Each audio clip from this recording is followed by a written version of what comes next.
Hello, ladies and gentlemen. My name is Keegan, and welcome back to the channel, and welcome back to episode 2, round 5 of Pod of the Rising Sun. My name is Keegan, and this is all about my podcast about the Gold Coast Suns in season 2019.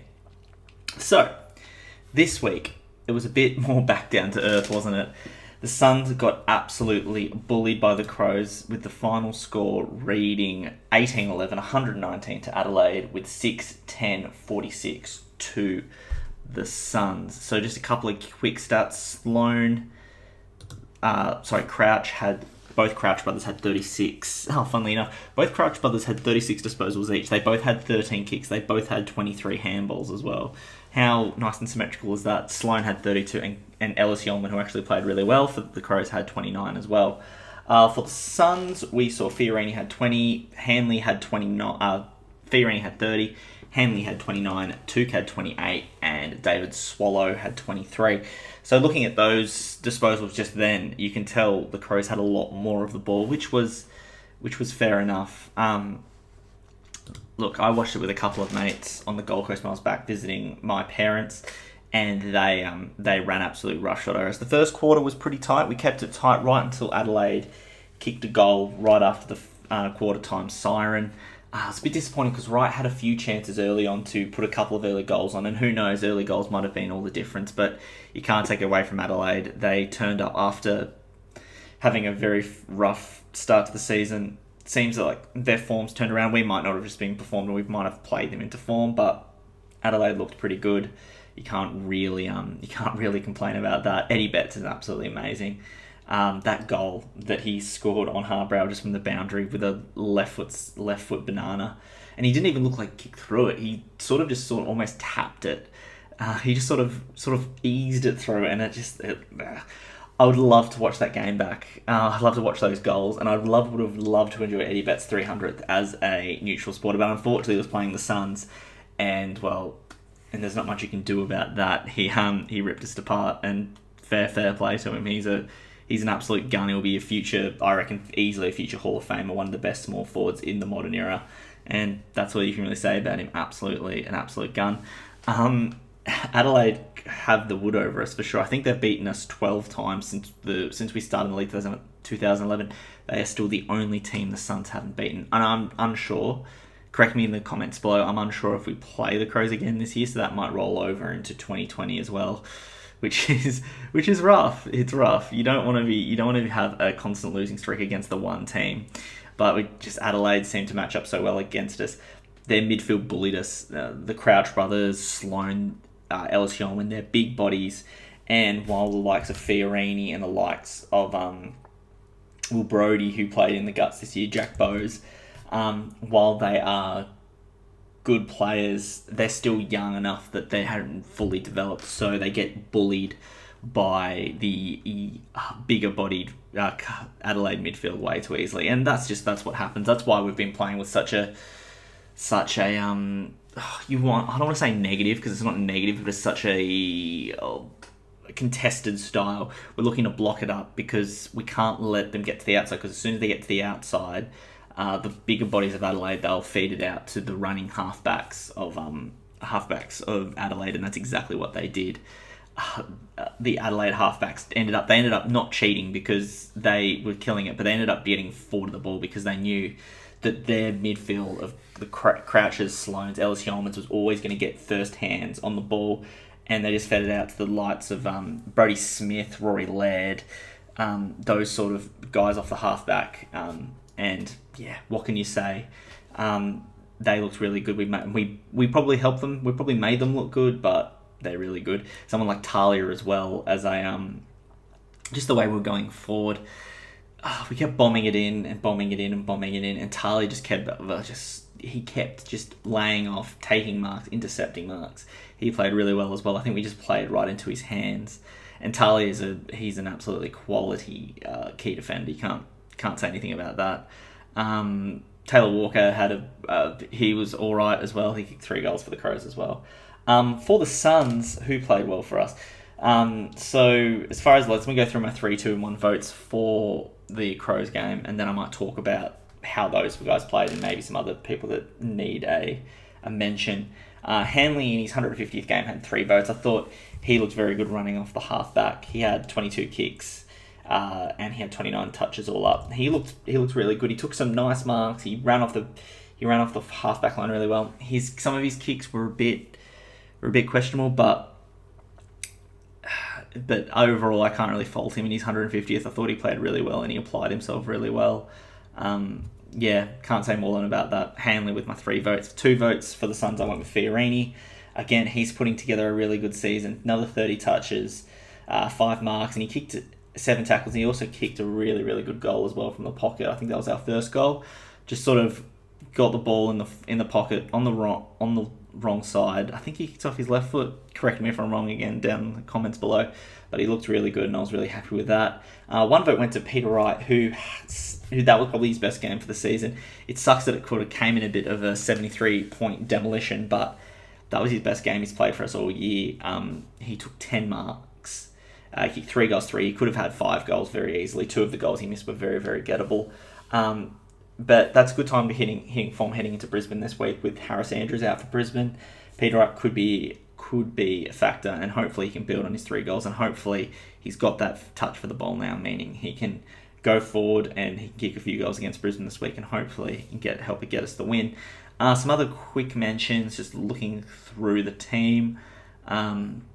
Lukosius, that's probably his best game he's played for us. He had 10 kicks. He had 6 marks and he kicked a goal too, so good on him. He'll get better. He's only his first year. He still looks like a young boy playing out there with men, but you can't really fault him. I've sort of over the first couple of weeks, I've sort of been hoping that maybe we'd sort of drop him back to the 2s to get a bit of touch, but I was happy with him this game, and he's with the way the team selection's gone this week, which we'll talk about in a minute. He's earned another go, and against maybe a less bigger bodied Brisbane, they're a bit more small sized. Lukosius might kick on. He might have another good game. Fingers crossed. Sexton was he had a bit of an average game. He had kicked 1 goal 3 in the end, so he could have had a few more, but he just seems to bomb it away way too much. Sometimes he sees goals and he's very, very. And that's what you sort of want a small forward, a bit like that. But sometimes you wish he sort of just had a bit more of a look and sort of looked to dish it off when he could. But overall, he's having a decent season. Hopefully against Brisbane, he can get back to that early form where he was kicking 4 goals in a match. And the last one probably is Witts. He had 46 hit-outs. He had 17 touches, which is what we want. He had 5 tackles, so it was physical. So overall, that was a good game for Witts. Again, he was against probably a smaller ruckman, but I think from overall, their ruckman actually played pretty well as well. So maybe Witts might need to think about putting a bit more physicality in them. But overall, I think he won the ruck battle. And against Stephen Martin this week, he should win the hit-outs again. But Stephen Martin will test him around the ground. So hopefully there's some sort of strategy in there for Witts so he doesn't get exposed and we can use him wisely. So heading into round 6, we're going against the Brisbane Lions. Now, they have had a spotty the last couple of weeks. They got belted by Bombers at the MCG.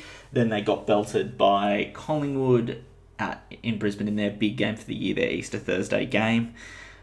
So they're going to be breathing fire. They're going to be definitely wanting to make a statement, and they're going to be making a statement at our expense. So overall, Brisbane are favourites, and so they should be. They've had a pretty good start to the season.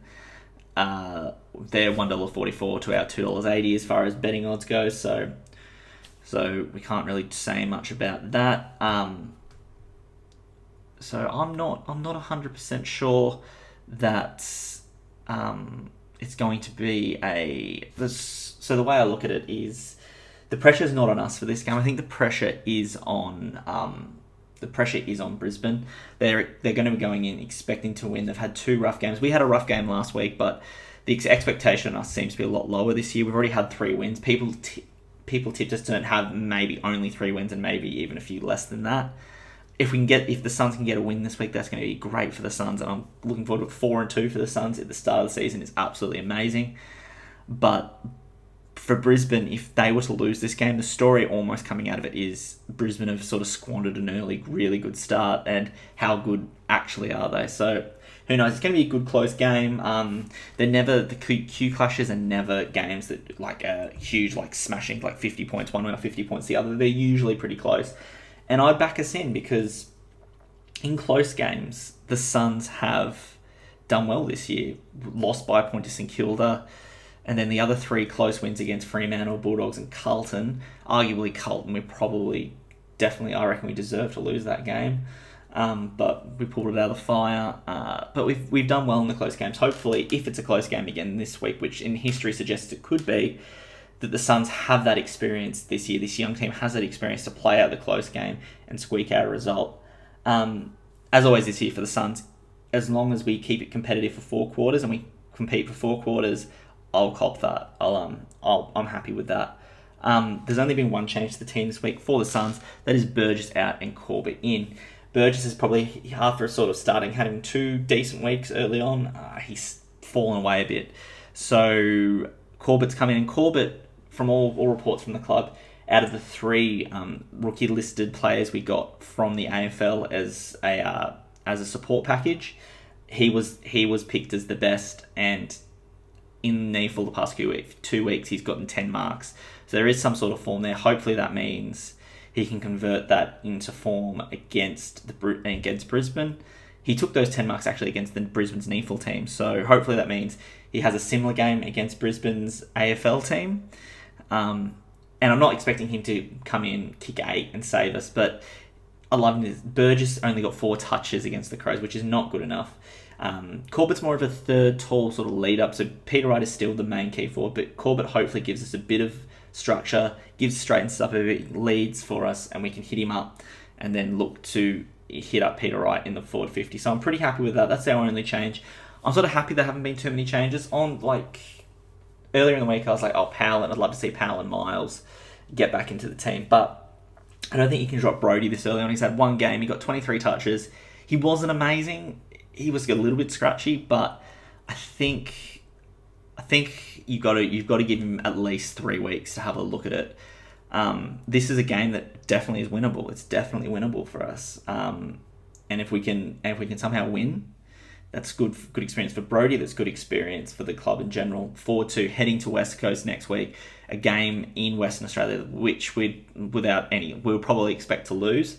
So if we can get a win this week, and it'd be good for Brodie's confidence, and hopefully he can build on last week's solid performance. So the record for the Q Clash is at 10-6, and I reckon this is I can't remember a time. Correct me again in the comments. This is probably the time that both Brisbane and Gold Coast have had a winning record heading into the Q Clash. Both are 3-2. Both are looking for that 4th win. A 4th win would put either team in the 8, so they'll definitely be going hard for it. My tip for this game, as always, I'm going to tip the Suns. Maybe not next week against West Coast, but I'm tipping the Suns this week, and I reckon we get it done by about 10 points. Peter Wright to kick 4 goals, and Braden Fiorini to get 30 plus, as he has been for the past couple of games. Anyway, guys, that's my look at round 5. Looking forward to round 6 against the Lions. I'll be watching it on television at the Metricon. If you live on the Gold Coast, do get along. If you're not doing anything Saturday afternoon and you don't live on the Gold Coast, watch it, because it's going to be a tough game. If you like physical football, this will be a physical game. Sometimes the Q Clash has got a bit of a bum rush, because the 2 teams have always been pretty much to the bottom of the ladder, so the games haven't been spectacles. But both teams are in positive win-loss records. Both teams want to get to 4-2, stay in the 8, or get to the 8. So this will be a good game. So if you don't find yourself doing not much on Saturday afternoon, definitely sit down and turn this on, because it will be a good physical game, and that I hopefully have the Suns expecting to win. Anyway, guys, thank you for listening to podcast The Rising Suns. My name is Keegan, as always. Thank you for listening. Come back next week. Hopefully should also have in other program notes. Hopefully should have a Supercoach video out tomorrow. If not tomorrow, a Supercoach video out Saturday, which is a bit late. I'm sorry, but the holidays this week, it's a 3-day week, so I've had to do a lot of work. My actual job, I had to fit a lot of that in as well. So I haven't had time to do the Supercoach one, but I definitely wanted to get this one out, building on last week's. So other than that, guys, thank you for listening. I hope you enjoyed, and I'll talk to you soon.